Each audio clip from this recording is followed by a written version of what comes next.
North 24 পারগানাসের অন্তর্গত Basirhat police ডিস্ট্রিক্টে আজ আমরা সব সিনিয়র অফিসাররা including the SP and the zonal সুপিরিয়ার্স সকল অফিসারদের এবং ফোর্সকে আমরা ব্রিফ করছি কি নিয়ে আমাদের মাননীয় ইসিআই যে গাইডলাইন্সগুলো দিয়েছে to ensure free and fair election পশ্চিমবঙ্গে যাতে সুষ্ঠুভাবে ভোটটা হয়, যেই 6টি পয়েন্ট ওনারা আমাদের সামনে তুলে ধরেছেন। একটু আগেই আমি আপনাদের মাধ্যমেও ওটা পৌঁছে দিয়েছি কি কি আছে, যাতে জনসাধারণ কোনো ইন্টিমিডেশন ছাড়া, কোনো ভয় ভীতি ছাড়া সুষ্ঠুভাবে ভোটটা দিতে পারে। সুতরাং এখানে 6 পয়েন্টটা কি আমি একটা ছোট্ট করে জাস্ট বলে দিচ্ছি। যেন ভায়োলেন্স ফ্রি হয়, যেন ইন্টিমিডেশন ফ্রি হয়, যাতে কোনো বুথ ক্যাপচারিং না হয়, আর যাতে কোনো বুথ ক্যাপচারিং না হয়, যাতে ক্যাচমেন্ট এরিয়া ক্যাপচারিং না হয়, যাতে ছাপ্পা ভোটিং না হয়, সেগুলো যাতে এনশিওর করা যায়, সেটার জন্য আজ আমাদের সকল সিনিয়র অফিসারদের আপনাদের মাধ্যমে জনসাধারণকে পৌঁছে দেওয়া যে চিন্তার কোনো কারণ নেই, ফ্রি অ্যান্ড ফেয়ার ইলেকশন পশ্চিমবঙ্গে হবে।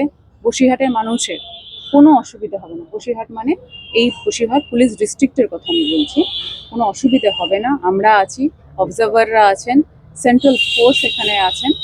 কোনো অসুবিধা হলে জানাবেন।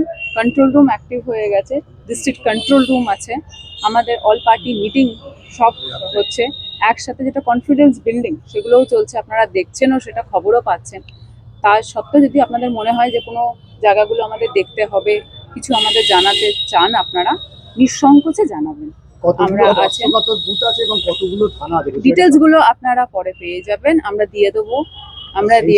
এই মুহূর্তে আমাদের যেটা জানা, সেই সব থানাগুলো এলাকায় আপনাদের কি ব্যবস্থা নিচ্ছে? যেটা বললাম যে কনফিডেন্স বিল্ডিং মেজার হচ্ছে, সুপিরিয়র অফিসাররা থাকছেন, অবজারভাররা নিজেরা ঘুরছেন, কথা বলছেন, এবং সেন্ট্রাল ফোর্সও থাকছে। ম্যাডাম বলছি যে এই যে বুথ ক্যাপচারিং করে যারা, তারা মূলত দুষ্কৃতী, সেই দুষ্কৃতীগুলোকে কি আপনারা ভোটের আগে নিজেদের হেফাজতে নেবেন? যা যা আমাদের গাইডলাইন্স আছে, এই তো প্রথম ভোট নয়, যা যা গাইডলাইন্স আছেন আপনারাও জানেন, যা লিগ্যাল অ্যাকশন আছে শুরু হয়ে গেছে, এবং যেটা আমি বারবারই বলছি কনফিডেন্স বিল্ডিং মেজার দিয়ে আমরা সেটা যাতে ইমপ্লিমেন্ট হয় তার জন্য চেষ্টা করছি। ম্যাডাম, বারবার অভিযোগ হয়ে আসছে যে নির্বাচন কমিশন যেভাবে গাইডলাইনগুলো দেওয়া হয়, কেন্দ্র বাহিনী সেভাবে দেখা যায় না। যখন যে কোনো একটা বুথে সমস্যা হলে কেন্দ্র বাহিনী পৌঁছতে দেরি করে, সেরকম কিছু হবে না, এটাই আশা করা যাচ্ছে। কারণ যথেষ্টভাবেই আমাদের সিএপিএফ এখানে কোম্পানিজ ডিপ্লয়েড হচ্ছে এবং হবে। আপনাদের যদি যেটুকু বলছেন ভয়ভীতির কোনো কারণ নেই, আমরা সেই অনুযায়ী অ্যানালিসিস করে আমরাও আমাদের তরফ থেকে সব ডিটেলস পেয়ে যাবেন। সেকেন্ড ফেজে আছে,